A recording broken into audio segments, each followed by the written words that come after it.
Hello everyone, আসসালামু আলাইকুম। আমি সুজান চলে এসেছি মেসার্স দীপু এন্টারপ্রাইজের পক্ষ থেকে। আপনারা কিন্তু দেখতে পাচ্ছেন আমার সাথে আছে সম্মানিত কাস্টমার স্যার। আর কাস্টমার স্যার কিন্তু আজকে অনেক দূর থেকে আসছে আমাদের এখানে। স্যার আসছে আজকে মাগুরা থেকে কিন্তু স্যার আমাদের কাছ থেকে প্রি বুকিং এর মাধ্যমে আমাদের কাছ থেকে FZS ভার্সন 2 এর ডার্ক নেকের এই রেড স্টিকারের বাইকটি পারচেজ করছেন। তো স্যার কেন এই বাইকটি প্রি বুক করছিলেন, আর স্যার কেন সেই মাগুরা থেকে চুয়াডাঙ্গাতে আসছে বাইক পারচেজ করতে, এবং স্যারের স্বপ্নের বাইকটি পারচেজ করে স্যারের ফিলিংস কেমন কথা বলে জেনে নেব। আসসালামু আলাইকুম। ওয়ালাইকুম আসসালাম। স্যার আপনার নাম? আমার নাম নয়ন বিশ্বাস। স্যার আপনি কি করেন? একটা বেসরকারি প্রতিষ্ঠানে চাকরি করি। স্যার আপনি তো অনেক দূর থেকে এসেছেন, মাগুরা থেকে। তো আপনার মাগুরা থেকে চুয়াডাঙ্গাতে এসে আপনার এই বাইকটা নেওয়ার কারণ কি?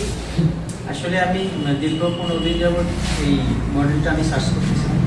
তো আমি না পাওয়ার কারণে পরে আমি অনলাইনের মাধ্যমে আপনাদের এখানে যে অ্যাড্রেসটা পাওয়ার পরে আমি এখানে ফোন দেওয়ার পরে আপনাদের এখান থেকে আমি গাড়িটা পেলাম। এই জন্য মূলত ওইখান থেকে আপনাদের এখানে এসে গাড়িটা নিলাম।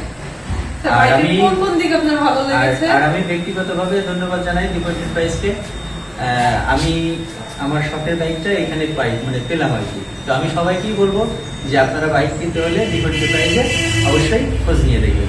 আপনাকে অসংখ্য ধন্যবাদ। স্যার আপনি কি আপনার স্বপ্নের বাইকটা পেয়ে খুশি হয়েছেন? হ্যাঁ, অবশ্যই আমার খুব ভালো লাগছে। এবং আবারও বলি দীপু এন্টারপ্রাইজকে ব্যক্তিগতভাবে আমার আন্তরিক শুভেচ্ছা থাকবে এবং তাদের জন্য অভিনন্দন থাকবে। Sir thank you so much. আমরা আপনাকে অনেক অভিনন্দন জানাই যে আপনি আপনার স্বপ্নের বাইকটা আমাদের কাছে পেয়েছেন আর আমাদের ইয়ামা ফ্যামিলির নতুন মেম্বার হওয়ার জন্য। থ্যাংক ইউ বাবা।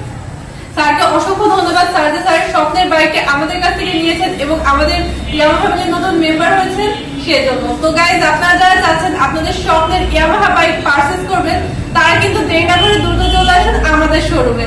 আমাদের শোরুমের লোকেশনটা হচ্ছে মেসার্স দীপু